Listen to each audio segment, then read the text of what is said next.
Sports जो पूरी दुनिया को एक धागे में बांध देता है, यानी कि एक सूत्र में लाके खड़ा कर देता है। स्पोर्ट्स ही है जो आपसे नफरत तक खत्म कर देता है।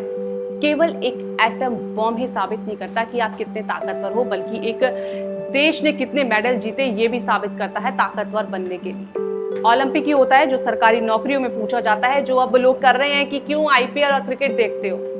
हमारे देश में केवल एक गोल पर ही लोग पागल हो जाते हैं, जबकि दूसरे देश में तो एक ही बार में 60 गोल जीत जाते हैं।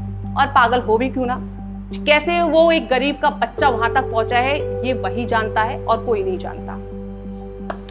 हमारे देश में तो स्पोर्ट्स की कोई वैल्यू ही नहीं है, अब जाकर थोड़ी बहुत वैल्यू हुई है। पहले तो बचपन से ही स्पोर्ट्स में किसी को जाने ही नहीं देते। अगर कोई बच्चा लड़ झगड़ कर पहुंच भी जाए तो उसकी ऐसी तैसी कर देते हैं, ना तो उसे प्रॉपर डाइट देते हैं, ना उसको कोई सही इक्विपमेंट मिलते हैं, उस पर पॉलिटिक्स, फिर अगर वो पहुंच भी जाए तो उस पर इस कदर का देश प्रेम और देशद्रोह जैसा दबाव होता है कि पूछो ही मत। साल 2024 के ओलंपिक में हमारा देश 71वें रैंक पर था। अब खुद की तुलना पाकिस्तान से मत करो, पाकिस्तान बहुत अलग ही देश है। चीन से करो, चीन 91 यानी कि 91 मेडल जीता था। पहले पर था अमेरिका जिसने 126 मेडल जीते थे। और ये सब मैं ओलंपिक की बात कर रही हूँ, ओवरऑल स्पोर्ट्स की तो बात ही नहीं कर रही। कुछ दिन पहले तक विराट कोहली हीरो था, एक हादसा पलक झपकते ही लोगों के तेवर बदल गए।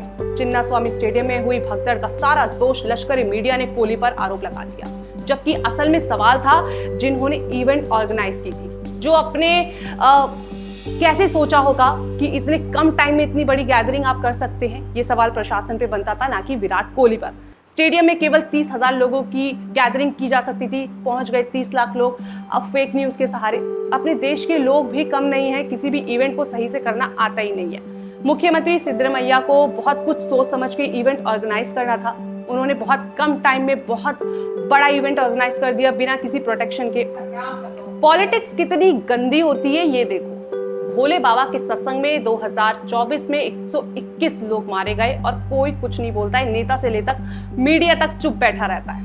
कुंभ में मौनी अमावस्या में 30 लोगों की मौत हो जाती है, कोई कुछ नहीं बोलता, बल्कि बागेश्वर बाबा तो बोलते हैं कि मोक्ष को प्राप्त हो गए। रूबिका दिलायक एक्स पर पोस्ट कर कहती है कि कुछ नहीं हुआ है भैया, अफवाहों पर ध्यान मत दीजिए, ये सब झूठ आरोप हैं। और अब पोस्ट कर कह रही हैं कि 11 लोगों की मौत का जवाब कौन देगा।